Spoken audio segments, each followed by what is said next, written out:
CBN Debate. Apresentação: Aldo Vilela. Hoje a gente conversa aqui no nosso debate com Diana Câmara, advogada especialista em direito eleitoral, André Regis, André vereador, professor de direito constitucional, doutor em direito. Vamos falar sobre eleições. E aí, antes de fazer uma saudação aos nossos dois debatedores, a possibilidade de adiar as eleições desse ano por causa da pandemia da Covid pode levar juízes ao comando das prefeituras do país. A disputa está marcada para outubro, mas a falta de perspectiva de quando a crise se encerrará preocupa magistrados, políticos que já discutem cenários para o caso de não ser possível ir às urnas neste ano. É mais uma notícia dentre tantas outras que acontecem nessa questão de eleição. Doutora Diana, boa tarde, obrigado em nos atender. Boa tarde, Aldo. Boa noite, ouvintes da CBN. Boa tarde também, André Regis, meu professor de constitucional, maravilhoso. Ótimo, está com a gente. Doutor André, boa tarde. Boa tarde, Aldo. Grande prazer estar de volta ao seu programa. Boa tarde, Diana Câmara. Grande prazer em dividir esse espaço com ela. Muito bem. Vou começar com a doutora Diana. Todo dia tem informação nova sobre eleição. Tudo está no campo da hipótese ainda sobre o processo eleitoral. É possível que aconteça o quê, doutora Diana, diante disso que a gente está vivendo? Olha, Aldo, para ter uma alteração é necessário uma decisão do Congresso Nacional. Então, já é uma primeira definição, né? Não depende da Justiça Eleitoral, não depende de mais ninguém, exceto do Congresso Nacional, certo? O próximo presidente do TSE, que assume agora em maio, o ministro Barroso, ele não é entusiasta da unificação das eleições para 2022, as eleições gerais, as municipais, tudo junto. Por ele, se for necessário adiamento, que seja por pouco tempo. Porque ele também não é favorável à prorrogação dos mandatos dos prefeitos, né? Ou seja, ele acha que realmente deve se encerrar em dezembro e em janeiro deveria já assumir o novo gestor. Então, pensando nesse viés, o mais provável, se o Congresso, de fato, ele comungar com a Justiça Eleitoral, o que poderia haver seria o adiamento por um breve período de tempo, né? O que pode também haver são algumas acomodações no formato das eleições, como, por exemplo, talvez colocar urnas em mais escolas, fazer as filas com o distanciamento, né? Enfim, fazer algumas mudanças na estrutura, mas a depender do cenário, manter as eleições para outubro ou adiar para novembro, o primeiro turno, e dezembro, início de dezembro, o segundo turno. Eu acho que isso é o mais plausível. Agora, houve um consenso do Congresso com a Justiça Eleitoral de que vai, de fato, abordar esse tema de forma mais concreta em junho, porque seria o prazo final para se decidir realmente se teria ou não que adiar as eleições, né, para fazer alguns ajustes para, de fato, acontecer as eleições. Então, essa definição deve realmente aguardar aí o mês de junho para a gente ter alguma coisa mais concreta, mais desenhada. Uhum. Doutor André Regis, o que pensa o Congresso, o Tribunal Superior Eleitoral, os estudiosos? Ninguém está combinando com a Covid-19, né? Ninguém está combinando com o vírus. E o vírus não sai, não desaparece por decreto, ou qualquer coisa do tipo. O que é mais razoável nesse momento, hein, doutor André? Bem, primeiro, a dificuldade de nós não termos nenhuma previsão na Constituição ou na lei para casos desse tipo. Estamos vivendo uma situação absolutamente nova, não prevista, e que leva todo o sistema político e toda a sociedade a um impasse. Nós vivemos um impasse. Fazermos ou não as eleições em outubro. Quando o Constituinte pensou a Constituição, ele, de forma, inclusive, inteligente e também preservando a ideia de democracia, que era um grande valor a ser protegido naquele momento, estabeleceu um calendário fixo eleitoral. Quem decide quando a eleição irá ocorrer é a Constituição Federal. No caso da eleição municipal, é o artigo 29 da Constituição, que indica que a eleição ocorrerá em primeiro turno, no primeiro domingo, e em segundo turno, onde houver, no último domingo do mês de outubro, ano em que a eleição irá ocorrer. Nesse caso, nós estamos muito próximos a outubro. Não me parece razoável, essa é a sua pergunta, nós levarmos essa decisão até junho, porque enquanto houver a indefinição, o calendário eleitoral estático da Justiça Eleitoral é um. A realidade de quem está em campanha é outra. Então, imaginemos nesse exato momento, os candidatos a vereador estão pedindo votos, estão tentando a sua eleição, na medida em que o calendário está mantido. Ora, você tem, no Recife, em média, são 900 candidatos a vereador, espalhados pela cidade pedindo voto, e muitos podem estar, inclusive, doentes, causando problemas sérios de saúde pública, porque essas pessoas, esses candidatos, serão fortes vetores de disseminação do vírus. Então, o que eu acredito que seja razoável, que o Congresso Nacional decida nesse exato momento se nós teremos ou não eleição, e eu concordo com a doutora Diana Câmara, só quem pode decidir é o Congresso Nacional. Isso não está na órbita do ministro Barroso, isso não está na órbita do Tribunal Superior Eleitoral, porque eles só podem cuidar da eleição. A data é a Constituição que define, e para mudar somente o Congresso Nacional. Eu acho que o razoável seria a não realização da eleição em outubro. Não, todas as notícias que vêm do mundo inteiro, a crise ela não será superada em pouco tempo, e enquanto a gente estiver discutindo se vai ou não acontecer, se as eleições irão ou não acontecer, no mundo real elas acontecem, inclusive trazendo muitos prejuízos, não apenas para a saúde pública, mas também para os candidatos. Imagine a facilidade que é hoje para os candidatos que já estão ocupando os cargos, isso no Executivo e também no Legislativo, porque tem maiores instrumentos, inclusive, de se fazer campanha neste momento de grande dificuldade. Bom, mas vamos trabalhar com hipótese, doutora Diana. Se segue o calendário normal, evidentemente que esse ano a gente vai ter uma fuga das urnas. As pessoas não vão estar muito interessadas em ir à urna na fila, coladinho, com medo ainda do resquício de uma pandemia. Então você vai ter uma abstenção enorme, é um cenário. Cenário 2, como é que vai se fazer campanha esse ano? Caminhada, encontros comunitários, a sociedade vai estar medrosa. Isso não vai mudar e vai desconfigurar o processo não, Diana? Então, como diz o presidente do TRE daqui, nós estamos diante de uma excepcionalidade. Eu gostei muito dessa palavra que ele empregou logo no início, quando decidiu, então, que a Justiça Eleitoral não ia mais fazer os atendimentos presenciais. Realmente entrar numa excepcionalidade.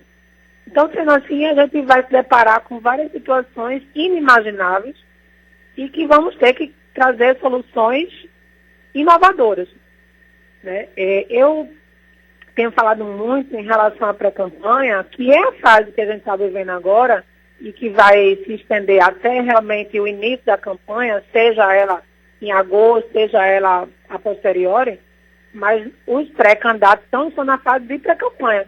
E como vão fazer essa pré-campanha, como vão fazer as reuniões, se não se pode ter o convívio social? Então vão ter que se inovar, vão ter que buscar outros recursos para poder fazer essa questão virtual. Eu concordo com o professor André Regis quando ele fala que no mundo real as pessoas estão fazendo diferente, continuam fazendo as visitas, continuam fazendo convívio e sendo vetores, inclusive de contaminação, né? Então é tudo muito complexo, Aldo. A gente vai então se deparar com várias situações, porque assim, a questão do coronavírus no Brasil ainda não chegou a causar na sociedade realmente aquela questão do pânico, porque nós não tivemos ainda os enterros coletivos, né? Não tivemos os corpos se aglomerando nos hospitais, não tivemos essa questão da calamidade que a gente vem vendo em outros países. Mas talvez, não tá quando o longe Brasil não, entrar viu? nessa fase, se realmente entrar, que tudo indica por outros países que realmente o Brasil também vai entrar, né? Mas enfim, quando chegar numa situação mais drástica dessa, acredito que as pessoas vão de fato se retrair. Eu assisti hoje um vídeo de um município da região metropolitana, onde as pessoas foram para a rua andar atrás do prefeito, gritando assim, queremos trabalhar, queremos trabalhar. É um absurdo isso. Mas né? veja, esse embate aí vai ser direto porque é preciso entender que a gente vive num país de gente mal educada, num país que você não tem educação. O nível da população é triste, é ruim. Então a gente vai ter esse tipo de coisa o tempo todo. Eu não me espanto se o calendário estiver normal de eleição, Diana e André, e as filas estiverem quilométricas, porque a gente sabe que tem muita coisa ruim em dia de eleição. Tem gente que ganha dinheiro para votar, tem gente que fica esperando a saída do voto para pegar dinheiro. Isso é uma realidade, né? E assim, o que a gente vem vendo em outros países é o seguinte, alguns países fizeram as eleições no meio da pandemia. Domingo mesmo, no Fantástico, apareceu um país que fez a eleição, inclusive colocou urna dentro dos hospitais. Né? E outros países adiaram. Então vai muito do perfil do país. O que a gente vem vendo aqui no Brasil é que, se for adiado, vai ser por pouco tempo. Deixa eu passar para André agora, que quer falar. Diga, André. Veja, tem uma dimensão aí também, do ponto de vista da administração da própria eleição. O TSE não gasta menos do que de 2 a 3 bilhões de reais para a organização das eleições, que é uma mega operação, inclusive de logística, que começa muito antes do próprio processo eleitoral, porque é necessário testar as urnas, são necessárias reuniões dos grupos de informática. É um sistema mais complexo de realização de eleições no mundo e que é muito exitoso, inclusive. Aqui todos os aplausos para a forma como a Justiça Eleitoral realiza as eleições. Mas isso é caro. Além disso, nós temos aí 2 bilhões de reais para um fundo eleitoral, 1 bilhão de reais para um fundo partidário. Nós estamos trabalhando aí numa cifra que não será menos do que 8 bilhões de reais para a realização das eleições em outubro. A pergunta que o cidadão vai fazer é se realmente 8 bilhões de reais nesse momento devem ser canalizados para a realização deste pleito, em situação absolutamente atípica e perigosa para a saúde pública, ou se esses recursos devem ser canalizados, por exemplo, para o Sistema Único de Saúde. Eu não tenho a menor dúvida de que este dinheiro deveria ser, neste momento, canalizado, todo real, deveria ser canalizado para a nossa proteção de saúde pública. Este é o bem mais valioso a ser protegido. Então, aí adicionando, Aldo, nessa discussão, algo de natureza prática. Nós temos a necessidade de fazermos a eleição em outubro, de acordo com a Constituição. Temos necessidade de proteger, é obrigatória a defesa da saúde pública? Sim, também. Desse conflito aí, que é um conflito constitucional, o que é que deve prevalecer se você não tem condições de realizar os dois? Na minha concepção, deveríamos proteger a saúde pública e não realizarmos as eleições em outubro. O prazo para a realização ainda este ano, eu acredito que não resolve se nós levarmos a eleição para novembro ou dezembro. teríamos que esticar para mais adiante. Então, aí o fator de complexidade aumenta, porque se esticarmos além de 31 de dezembro, necessariamente teremos que alterar também via emenda os mandatos dos atuais vereadores e prefeitos, esticando até a posse dos próximos vereadores e prefeitos. Essa é uma decisão que o Congresso Nacional é uma decisão difícil, mas tem que tomar. E na minha concepção, a urgência é que tem que tomar agora. Nós não temos a flexibilidade de outros sistemas em outros países, como, por exemplo, você pode ter a votação postal. No Brasil não se admite que alguém vote pelo correio. Há necessidade de você comparecer, fazer a biometria. Outra coisa, na maior parte dos países o voto é facultativo. No nosso caso, o voto é mandatório, é obrigatório. Então não há como, inclusive, alterarmos a legislação para que ela flexibilize as regras, porque a própria Constituição impede, no seu artigo 16, qualquer alteração na legislação eleitoral para ser aplicada na eleição que venha a ocorrer com um intervalo de tempo inferior a um ano.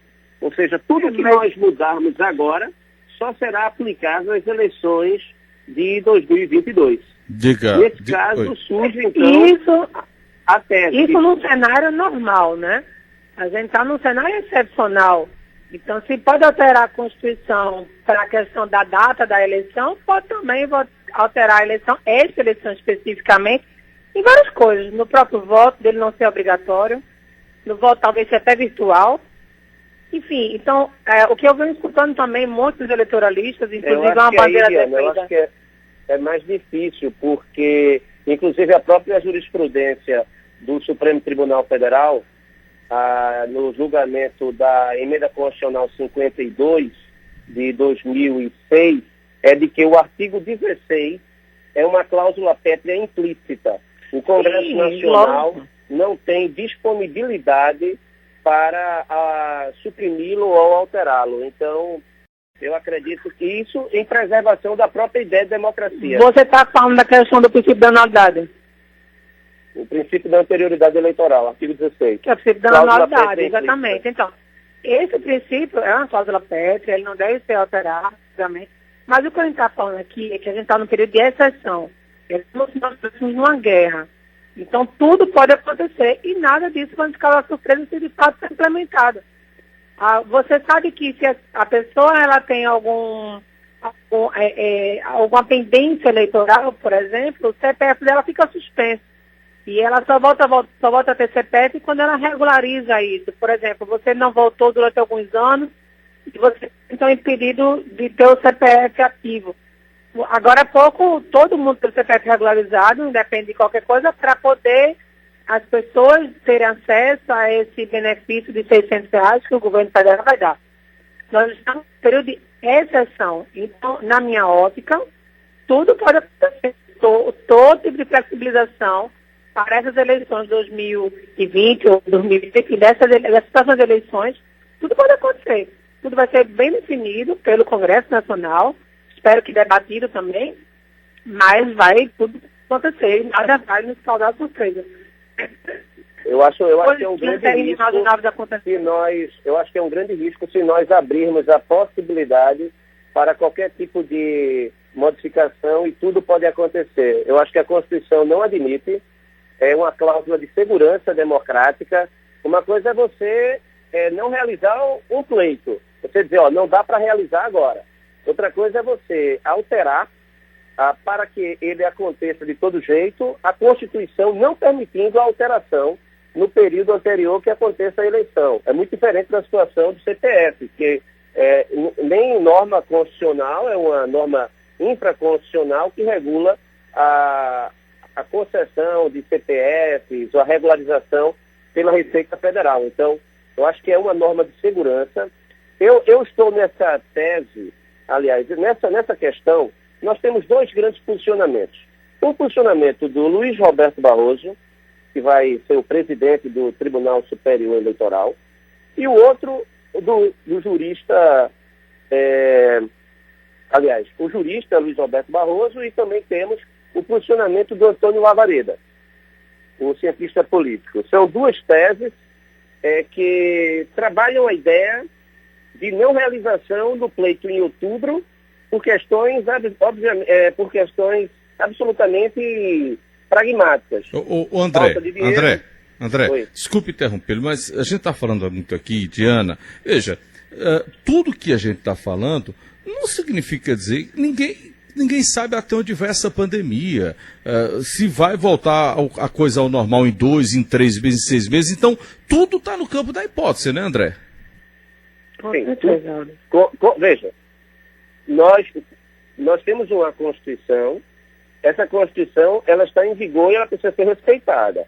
O que o Congresso Nacional precisa fazer é antecipar o problema e decidir agora. E ele vai ter que decidir postergando, na minha concepção, a eleição. E aí entra a sua indagação. Tudo está no campo da hipótese. Tudo bem. Se nós não formos realizar em outubro, qual será o período razoável para nós termos essa eleição? 2021 é uma tese. Eu não acredito que até dezembro se resolva. 2022, aí é outra tese, porque entra a tese do Antônio Lavareda de que o melhor para o Brasil seria a coincidência dos mandatos eleitorais. Os mandatos eletivos de vereador, deputado estadual, deputado federal, senador, governador, presidente, todos deveriam ser decididos numa única oportunidade a cada 4 anos. Seria mais barato e seria uma forma de você impedir que o Brasil, a cada 2 anos, entre nessa disputa eleitoral que é perniciosa do ponto de vista da construção de uma política mais estável. Então, essa é uma tese. Se formos postergar, deveríamos levar para 2021 ou 2022. Então, aí é campo de hipótese. Uhum. Diana. Bom, a gente já sabe que o presidente do TSE é altamente contra a prorrogação dos mandatos. Então, ele jamais vai ser entusiasta de levar para 2022. Mas veja, mas é o que você disse, não tem presidente do TSE, não tem advogado, não tem especialista, quem vai definir é o Congresso, né? Isso, mas só que o Congresso escuta, ele não deixa de escutar as pessoas. Será que esse Congresso escuta, Diana? Aldo, o que o próprio Congresso, o presidente do Congresso também já falou, é que ele também é contra a unificação das eleições. Não é saudável para a democracia a gente debater o cenário nacional, estadual e municipal de uma vez só. O povo não tem condições de analisar todos os candidatos de uma vez só. Vai ser muito confuso. Não é saudável para a nossa democracia. Bom, esse é o meu ponto de vista. Mas aí, aproveitando também para falar da questão dos gastos, eu concordo que os valores gastos com as eleições são valores extremamente altos, pensando nessa conjuntura da pandemia do coronavírus e das prioridades de onde devem ser colocados os investimentos, os gastos. Só que os defensores da manutenção das eleições e também da questão do fundo partidário, do fundo especial de financiamento de campanha, é que a democracia é cara, né? A democracia é importante. Então, tem outros que não seria esse valor, o valor destinado para as eleições, que iria modificar de forma concreta e fundamental os gastos necessários para enfrentar a pandemia do coronavírus. Então, assim, eu não estou vendo no cenário atual a boa vontade em relação a esses aspectos que a gente está apontando. Agora, é o que eu estou falando desde o início, né? Hoje, o que a gente tem de concreto? As eleições, elas, por enquanto, estão mantidas. Os pré-candidatos, então, eles têm que, dentro das suas limitações e com responsabilidade, seguir o caminho, né, do calendário eleitoral, que está mantido, né? Se houver uma alteração no período das eleições, deve ser, no máximo, em junho, né? E a gente vai ter, então, uma definição maior em relação a isso. E como vai se dar, vamos aguardar, né?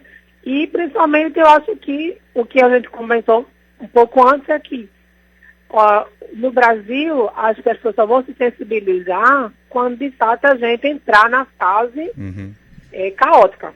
E que não vai demorar muito, não. A gente já está caminhando para isso. Deixa eu pedir permissão para a doutora Diana Câmara, também para o doutor André Regis. Vamos para o intervalo, já já a gente volta. A gente está debatendo hoje eleições 2020. Acontece? Não acontece? Qual é o seu entendimento? Eu sei que as pessoas só estão preocupadas, muito preocupadas com o coronavírus, mas a gente tem que discutir todos os outros assuntos também. Já já a gente volta. CBN Debate.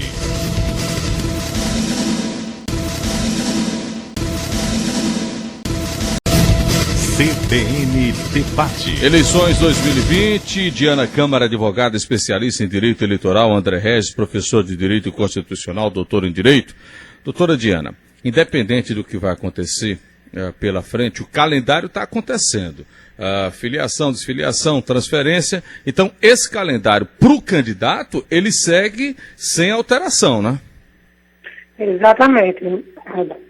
E hoje, inclusive, é o último dia para que os partidos alimentem o sistema com a questão dos novos filiados, né? A partir da meia-noite, então, já fica todos os nomes submetidos ao Justiça Eleitoral e podem ser consultados, né? E tudo segue, né? A análise que eu faço é que muita gente, pela questão do isolamento social, vai com tudo para a internet, né? E esse com tudo tem que observar bastante a legislação, porque antes a internet era muito terra sem lei, e agora não, agora a gente tem vários critérios, várias regras que devem, então, o candidato analisar, prestar atenção aí com sua equipe para não incorrer em erros, né, e levar multa, e, enfim, sofrer as sanções.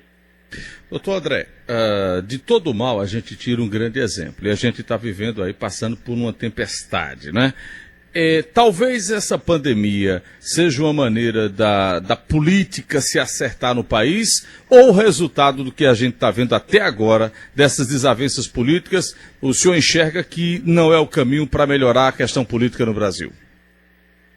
Veja, essa pandemia, ela deveria provocar, inclusive, uma unidade.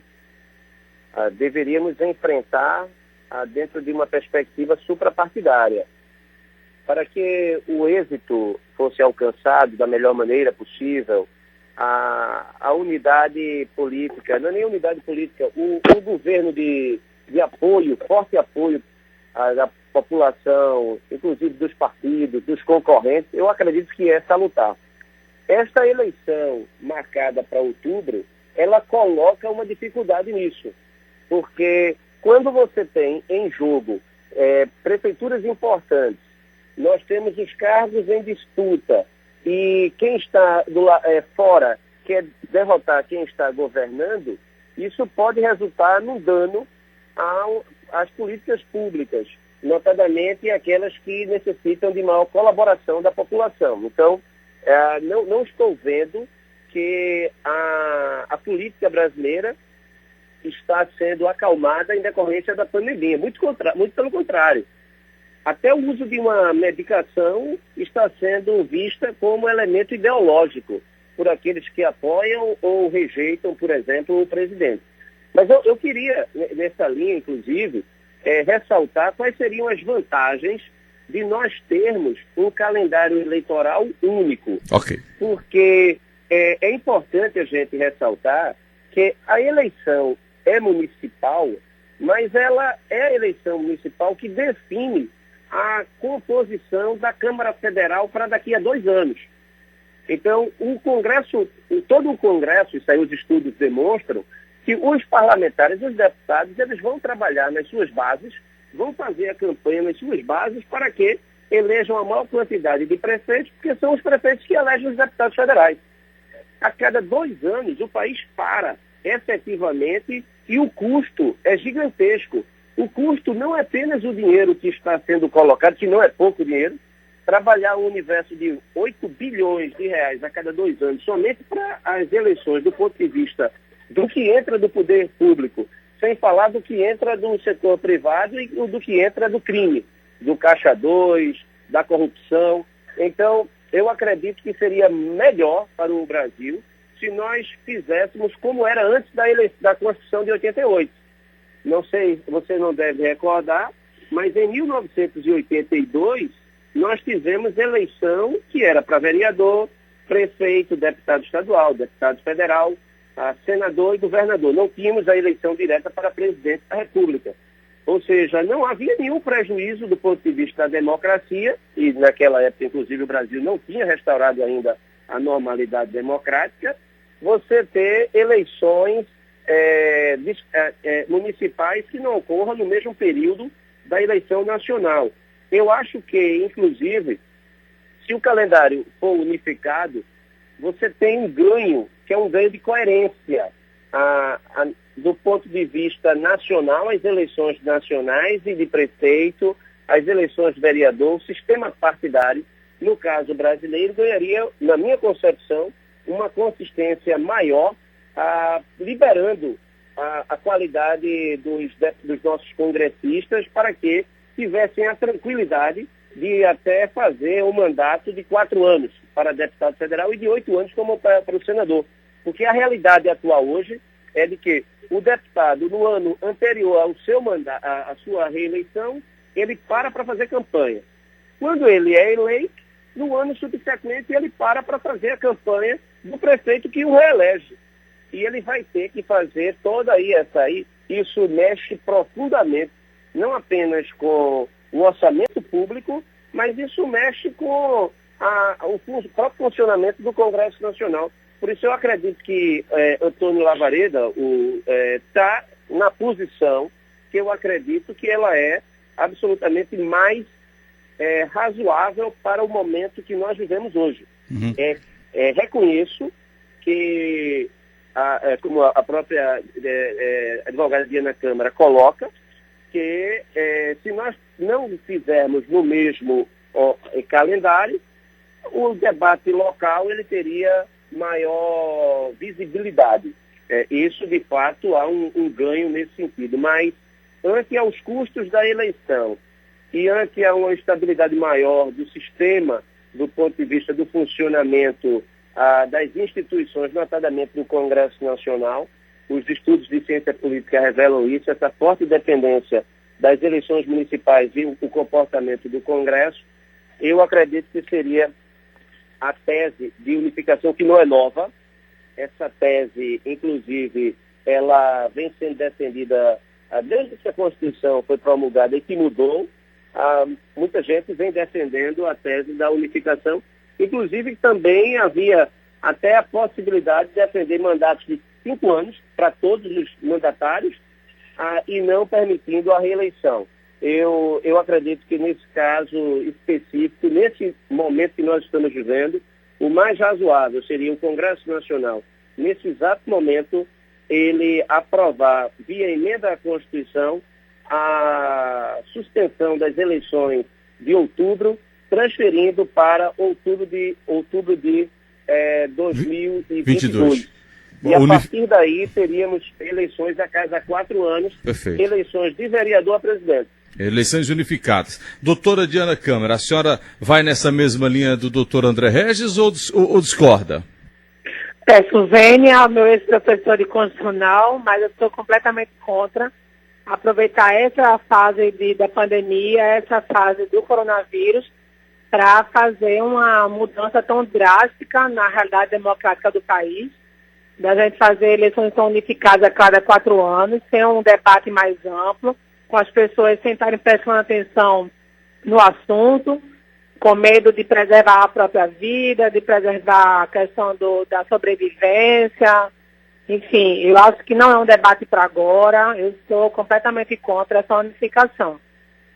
Agora, Aldo, eu queria levantar aqui um ponto, pensando na questão do coronavírus, pensando na questão de ser um ano eleitoral, né, que todo ano eleitoral tem as condutas vedadas aos agentes públicos em ano de eleição, né? E esse ano não é diferente, né? As condutas vedadas elas estão em pleno vigor, só que a gente vai ter as exceções, né? Vários municípios, vários estados estão então em estado de calamidade pública.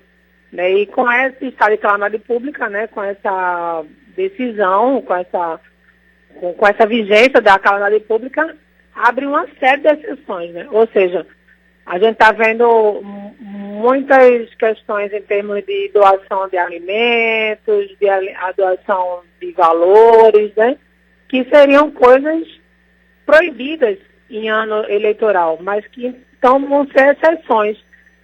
Se tiverem abusos, os adversários, o Ministério Público vão poder entrar com ação de investigação judicial eleitoral contra os abusos, né, contra a pessoa estar se aproveitando dessa situação de calamidade para se promover, para angariar votos, né, para conquistar o eleitorado, dando uma cesta básica mais caprichada, né, talvez às vezes até com um cartão, com a foto do mandatário, né? Enfim, então a gente vai ver uma série de abusos e esses abusos vão ser analisados aí caso a caso, sempre que denunciados. Acho que o eleitoral então vai se pontificar, analisar isso. E aí o que a gente vem vendo é que o Ministério Público, tanto estadual como eleitoral, e o Tribunal de Contas do Estado, tem para coibir esses abusos dos agentes públicos em ano eleitoral. Né? Agora, danado é como, né, trabalhar isso, porque no momento de dificuldade que a gente vai vivendo, infelizmente é a hora do oportunista, e ele termina se aproveitando nisso. Ô Aldo. Oi, André. Veja, eu acho que esse é mais um motivo levantado por dia na Câmara para que as eleições não ocorram em outubro. Imagine a facilidade que vai ter um prefeito de ser reeleito ou de eleger o seu candidato, e somente ele aparece. Usando o coronavírus, né? Se ele distribui a assistência, é ele. Se a mídia quem aparece é ele. Até o candidato da oposição, se ele fizer uma crítica pertinente, pode parecer que ele está criticando somente por questão eleitoral. A literatura de ciência política, inclusive, indica que em casos de pandemias, de epidemias, em casos de grande calamidade, a taxa de sucesso do detentor do mandato, ela é potencializada enormemente, justamente porque é ele quem tem os instrumentos de aliviar o sofrimento das pessoas.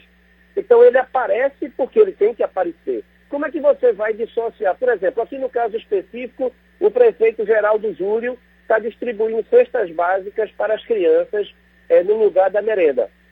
Os pais vão, pegam a cesta básica e levam para casa. Isso é crime eleitoral? Não, não é crime eleitoral, porque as crianças estão em casa e precisam da alimentação. É uma ajuda que o executivo está dando, absolutamente necessária, mas isso vai fazer com que o sentimento de gratidão desse eleitorado para o prefeito, eu estou falando do caso específico do nosso prefeito, mas isso no Brasil todo, vai ser de que, poxa, esse no momento que eu mais precisei, ele me ajudou. Principalmente ao ser decretado calamidade pública, as restrições orçamentárias desaparecendo, aí a maior facilidade de endividamento, a maior facilidade de conseguir recursos para a assistência, isso tudo faz com que haja uma dificuldade muito grande de quem está fora bater de quem está no poder. Então, essas eleições, se elas vierem a ocorrer em outubro, praticamente irá facilitar muito a vida dos vereadores que estão buscando a reeleição e dos prefeitos que poderão disputar as suas reeleições ou apoiarem os seus candidatos. No Brasil, nesse cenário, o prefeito Geraldo Júlio nem é o melhor exemplo, né? Porque ele não vem catar a reeleição. E o prefeito Anderson Ferreira de Jaboatão poderia ser um bom exemplo, porque ele vem catar a reeleição. Eu disse que o prefeito Geraldo Júlio, eu disse que ou o candidato, quando ele é candidato à reeleição, ou quem ele vier a apoiar. Então, o maior eleitor... Às vezes o apoio não se transfere, né, André? O que eu acho que a gente tem que o Geraldo Júlio foi eleito que de fato vem a reeleição. ele foi eleito com o apoio de Eduardo Campos. Se Eduardo Campos não tivesse transferido seu apoio, ele não teria sido eleito. Então, bom, não é o cenário, mas eu acho realmente que a gente tem que observar o seguinte, que o candidato, ele mesmo, quando vem para a reeleição, fica muito mais sensível, né? E a gente vê, então, que no interior, especialmente, muitos candidatos vão, de fato, se aproveitar dessa situação para se promover. Agora também tem o outro lado da moeda, né? Aqueles gestores que não vão conseguir impedir a disseminação da doença e as pessoas virem, de fato, a morrer e a situação econômica da cidade também degringolar muito, e esse candidato ele não tem condições nenhuma de se reeleger, né? Então é um cenário ainda muito indefinido. Eu acho que aí é mais difícil, porque ante a dimensão da pandemia, como está matando nos noticiários, você vê 15 mil mortos na Itália, 17 mil na Espanha, 25 mil nos Estados Unidos, está morrendo gente em todo canto, ninguém vai culpar o prefeito ou o presidente da República porque alguém morreu. Eu acredito que isso, principalmente no cenário em que é absolutamente tudo novo, as pessoas estão confinadas, todo mundo com medo. Agora, o fato é que a legislação eleitoral, e você milita na justiça eleitoral, o que vai acontecer de problemas de ordem práticas em decorrência, inclusive de comandos que o próprio Estado está dando. O Estado deu o comando não saia de casa. E determinadas obrigações para os candidatos implicariam, por exemplo, em sair de casa. Ele poderá, posteriormente, alegar que foi compelido a fazer o que o Estado mandou.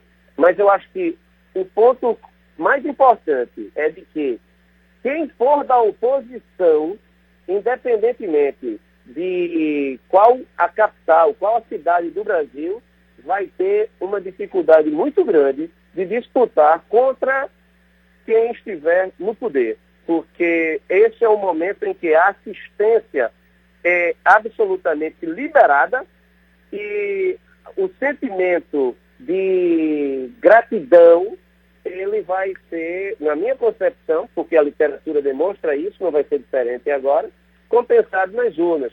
Isso causa, sem dúvida alguma, um problema de natureza democrática. Por isso que eu venho novamente a defender que as eleições não ocorram agora, por questão de saúde pública, mas também questão democrática. A gente não vejo dano à democracia do Brasil se as eleições vierem a ocorrer em 2021 ou 2022. O que eu vejo dano, sim, se elas ocorrerem em outubro.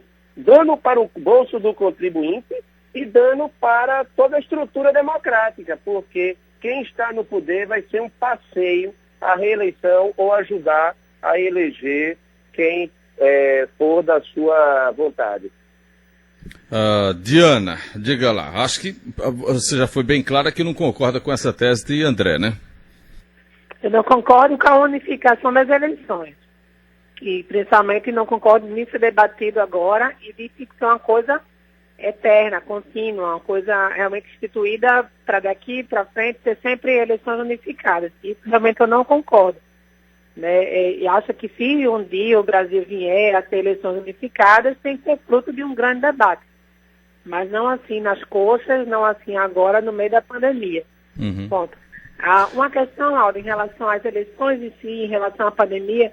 Veja, eu quero deixar claro uma coisa.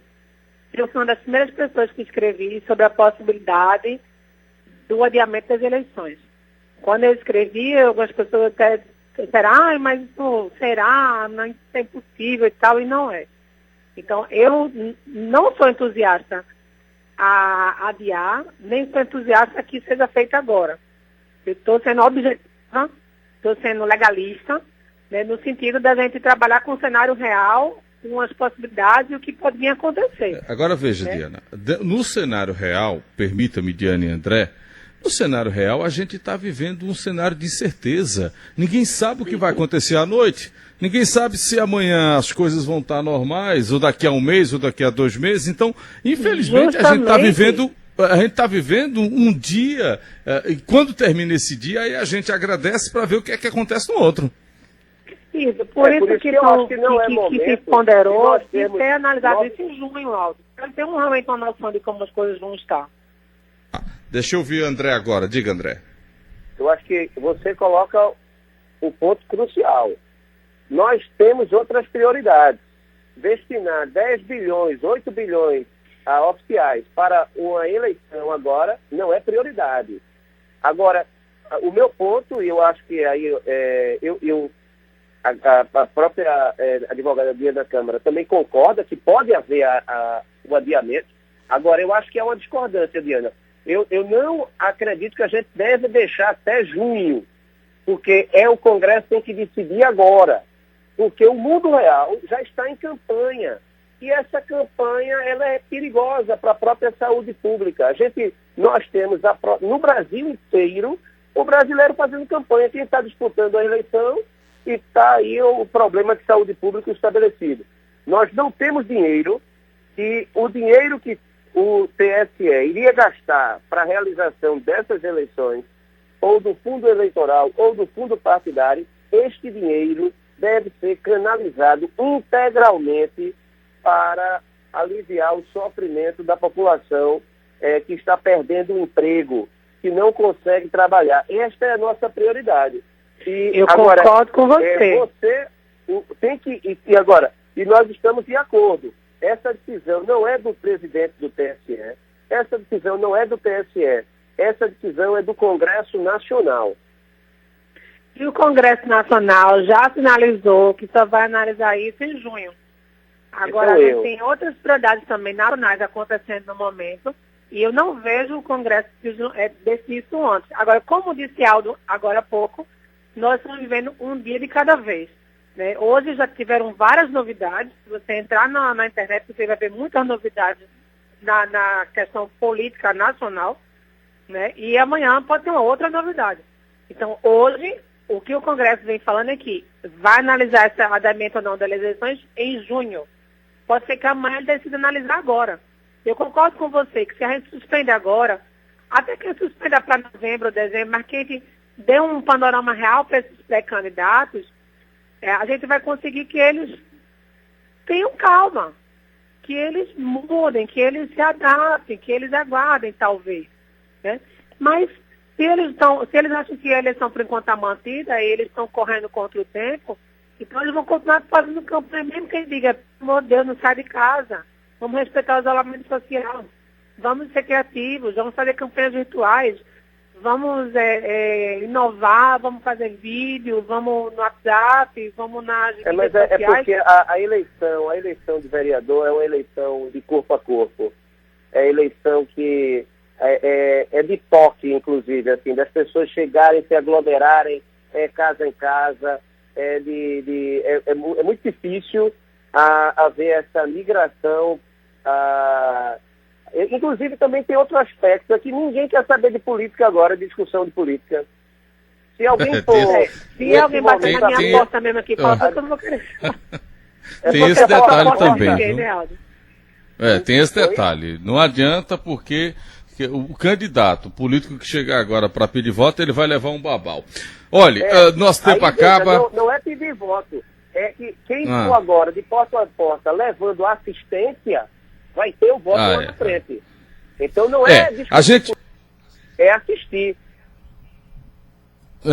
Bom, a gente vai discutir isso depois, que o tempo acaba. André, obrigado mais uma vez, viu, doutor André, pela sua presença aqui na CBN. Eu que agradeço. Até o próximo encontro. Foi um prazer discutir com você e discutir com Diana Câmara. Foi muito bom. Muito obrigado, Diana. Que bom. Doutora Diana, até o próximo encontro. Obrigada, Alda. Obrigada, André. Um abraço a todos. André, um abraço a todos.